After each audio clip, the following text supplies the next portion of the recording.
it for Rachana.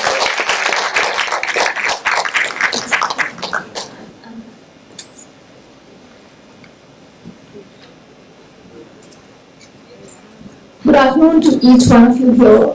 Firstly, I am really humbled by seeing the crowd gathered here with respect to so much of entrepreneurship spirit in this room at one point of time. And secondly, I'm really humbled by the experiences that I've seen in my earlier panel from all the, I would say, from all the enthusiastic entrepreneurs and the women entrepreneurs. We I'm coming here today because and today I feel more when Bhavesh approached to me. I was like, Women Power 2019. I'm an employee of National Stock Exchange of India. How do I contribute to this? So I kept wanting to push away this kind of a discussion and saying that I don't think so. I make a relevant kind of a speaker in this kind. But I think, I'm totally, totally wrong, and I'm happy to be wrong because since morning, every talk that I've heard of, every discussion that is all bottling down to where do I get my money from? I have a brilliant idea. But what after that? Where do I go and get the money from? And I think there is an alternate mechanism to get your money from this session that I am going to be taking over.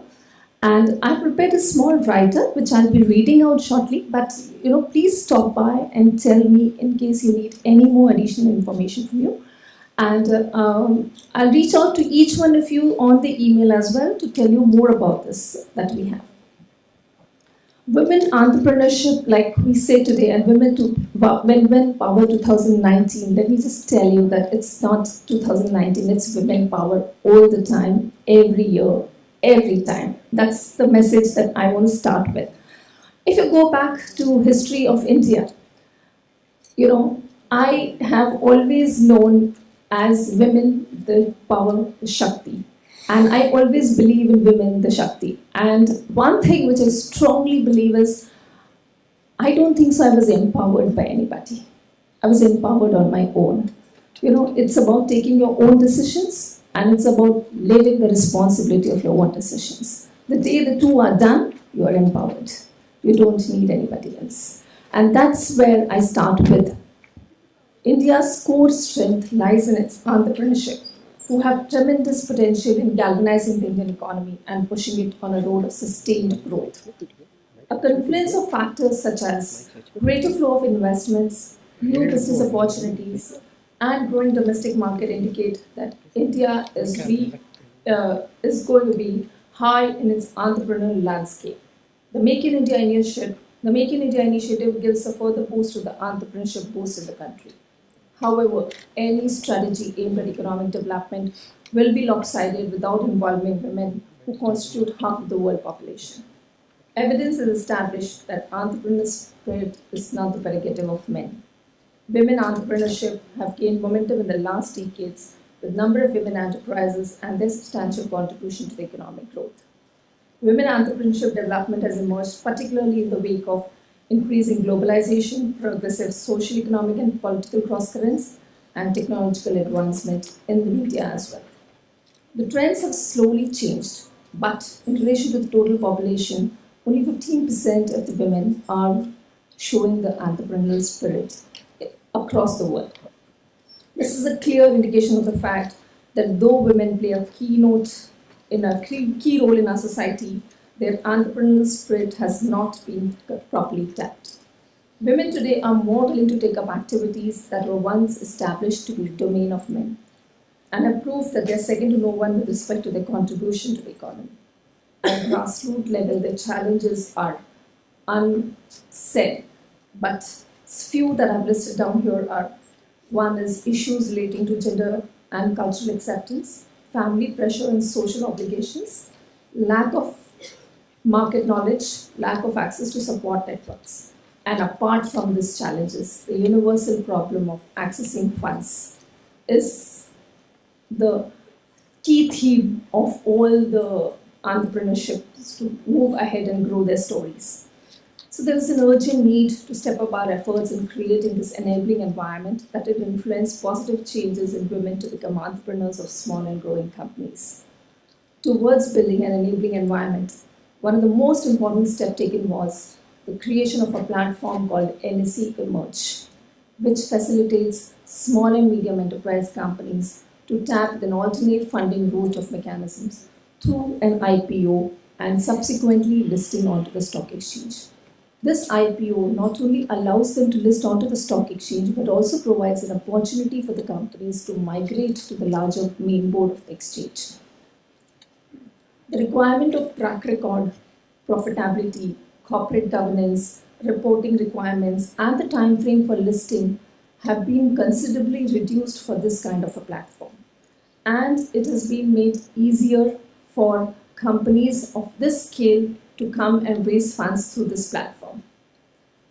SME listing not only provides access to much required funds, but it also gives other multiple benefits such as higher visibility, enhanced liquidity, better borrowing terms. Listing raises companies' profile with the customers, suppliers, investors, financial institutions, and the media. SME listing also benefits its investors because it provides the existing and the prospective investors an opportunity to exit and enter at the time they feel like participating in the growth story of the entrepreneurship. Benefits accrue and not only at the time or during the journey of listing, but benefits accrue even after listing. Regulatory supervision and governance controls in the form of routine compliance become a part of companies' day-to-day existence. And timely disclosures of material information not only leads to improved governance but also builds in investor confidence. The financial assistance empowers the company to overcome the impedance of its growth and leads to production of higher value-added products or services for both domestic and international markets, while accelerating the surrounding community growth as well. SME investment leverages promising businesses to catalyze socio-economic growth and entrepreneurship in local commitments and markets. Notwithstanding above, these companies continue to face impediments which discourage them from accessing the capital market for financing. These include the fear of loss of ownership, relatively higher regulatory costs, inexperience with capital market, and overall the fear who will be interested in looking into my business opportunity. I am nobody today, but this is a platform for growing, emerging companies. When you believe in your business and when you show that you believe in your business, the world believes in your business. We at NSE are committed to facilitating the SMEs by creating an enabling environment to entrepreneurs to tap the public markets to meet their funding needs. A series of seminars and workshops along with entrepreneurs across the length and width of the country is just done to dispel the myths that surround the entrepreneurs against the benefits of listing and tapping the financial markets. The journey of NSE SME platform has been very exciting and very challenging too. And we feel a huge excitement in the next generation entrepreneurs for the SME sector. When I took up SME sector at NSE last 3 years ago, we were at 25 companies that were listed on the platform and around 500 crores of funds were raised. And today, with the persistent, perseverant efforts that NSE and we put together as a team, today we are 198 companies with more than 3,100 crores of funds. And that's not the end. The journey is just beginning. 9 companies have migrated to the main board. So they have been able to actually reach the point where they started the journey for. So this is where we believe that SME enterprises or the entrepreneurs have the ability to fuel their growth. It is about becoming aware of various alternate mechanisms that is available to the entrepreneurs to actually fuel their growth. Pick the right one and start your journey. I encourage all the women present here to share this excitement and participate in this excitement of the journey of entrepreneurship and actually participate in the growth story of India. I just want to conclude saying that entrepreneurship among women no doubt improves the wealth of the nation in general and the family in particular. In the words of late Shri APJ Abdul Kalam, empowering women is a prerequisite for creating a good nation. When women are empowered, society with stability is assured. Empowerment of women is essential as their thoughts and their value systems lead to the development of a good family, good society, and ultimately a good nation. We assure you that NSE is deeply committed to the cause of ensuring that every entrepreneurial spirit is promoted by access of capital and formation of their dreams to higher heights. Thank you so much. In case anybody has any more doubts on this platform, I'll be available outside. Okay, any questions? I've been given the time. Thank you so much for that. Yes. Ma'am, if you can throw some light on the criteria of Sure, I'll do that. so that everybody can aspire to reach to that goal. Sure, I'll do that. Yeah. The company, I'm talking about the business idea or the company should be in existence at least for 3 years. So even if you're not a incorporated public sector company, but you are running your business as a sole proprietor or partnership firm, you still get the benefit of your track record. So that's the prerequisite. You should be a 3-year track record of the promoter, and out of the 3 years, he should have profitability in the business at least for 2 years. And when I talk about profitability, understanding the nature of an SME business, it will not be a profitable enterprise from day one. We're talking about cash profits. So we give the benefit of depreciation and everything, and we look at cash profits. So if you satisfy these two conditions, and the most important condition is your paid up capital should be less than 25 crores, which is most of the companies will have that kind of a paid up capital. So if you satisfy these, then you're eligible to list on this platform and raise funds. We have time for more questions. We can take more questions. So Section 8 companies will not be able to list, but obviously with NGOs, if there's a cause that NSE is committed to, we have an NSE Foundation team, who works very closely with NGOs, and we've identified several areas where we work with. So we can always work. With one for special children, and we are always looking for jobs for them, things. So yeah, that's a good. Marriott Hotel helps us. A lot of people. So we can connect on that, man. Yes, thank you so much.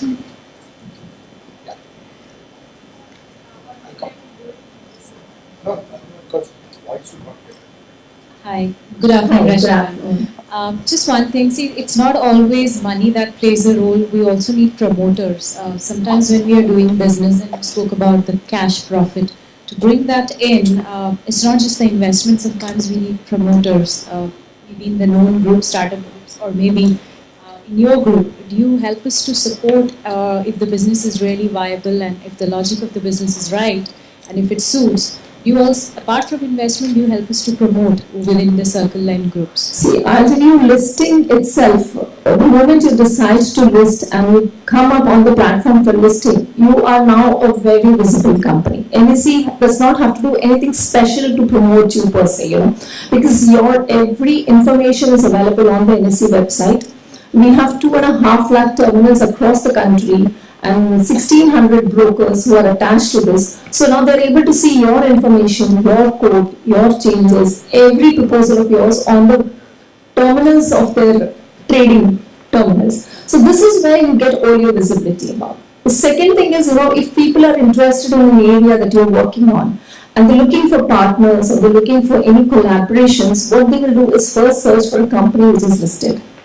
And that is where they will say, okay, this is where my synergies lie, and it's a listed company. My confidence in the company will be higher. The confidence in the company which is listed will be much higher than an unlisted entity. So the credibility automatically goes notches higher. And that is where you get the benefit out of it. So NSE directly will never be in a position to promote any company and say, hey, this is good and that's not so good. But you get benefits accrued the moment you are attached to NSE, and the credibility of NSE gets attached to you. That's an important aspect that I thought I must talk about.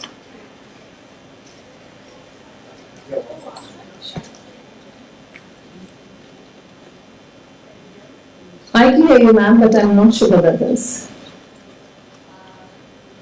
We are in a startup of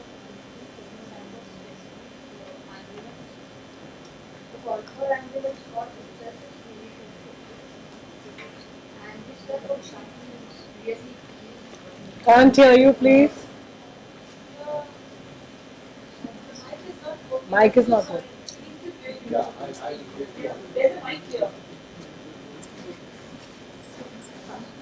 It's like this insect which comes and goes off.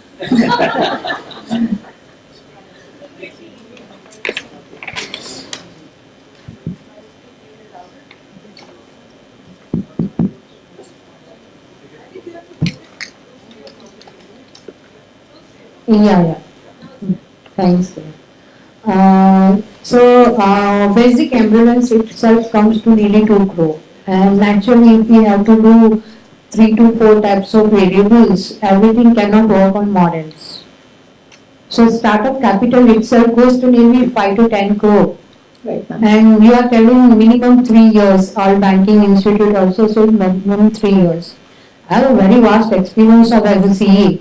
But this is a new niche I'm trying out for my country. And how you can help us? Ma'am, I would love to, but since this is public markets, talking about accessing public funds, some establishment of a track record is very important for people. Actually, 2 reasons I would ascertain to this is one is the financial literacy in India today is not so strong, ma'am. But you see a person making a very calculated call on a business profile and then saying that this is where my investment decision should be. This is more of an Indian kind of investing. Is about everybody's investing. Let me go and try my luck as well. So when that kind of an literacy is in India, then putting your bets on a company which is yet to prove a business model is a very risky proposition from a public financing markets, ma'am. But yes, you look at the financing segment per se, you have a lot of venture capitalists, angel investors, the Ps, the venture funds who are very keen to participate in an idea and actually grow that story. And the platform that we are talking about comes where you have actually had a seed funding already and you've done some business model which is sustainable and proven for people to come to. Till the time run with a family capital or maybe some Yes, ma'am. seed Yeah. or something. Okay, thank you. Last question. IPOs are for services also? So for services and manufacturing, ma'am. So I didn't get much into the detail, but out of the 197 companies that we have, they represent 22 sectors. And they are manufacturing, chemical, pharmaceuticals, we have a hospitality management as well, we have a recruitment company, a manpower planning company. So I think it includes everything. Because men are an exception here, so Thank you, sir. So we must clap for him for being there and actually asking a question. Yeah. Just for the benefit of everybody, is there any top line or bottom line criteria in terms of this has to be that number, that type of revenue and cash profits in that for listing? Okay. See, we've not defined any top line or a bottom line number. What we've said is that you should have cash profits at the end of the day. But my experience with 197 listings say that, for an IPO to come in the markets and to be a cost benefit for an IPO, it has to be somewhere in the size of 4 crores to 5 crores. So if you need to have a funding of a 4 crore to a 5 crore, then your top line has to be somewhere between at least 8 crores to 12 crores. So that's the kind of analysis. However, there's no regulatory requirement that you should have a top line of X crore and a bottom line of 5 crore. There's no requirement like this. But for a viable IPO, yes, somebody will need to look at some figures at least. Thank you. Yeah. thank you. Okay, can we hear it from ma'am, please? Thank you so much, ma'am, for a wonderful session. Ma'am, can I request Navamita ma'am to please come and felicitate Rachana ji?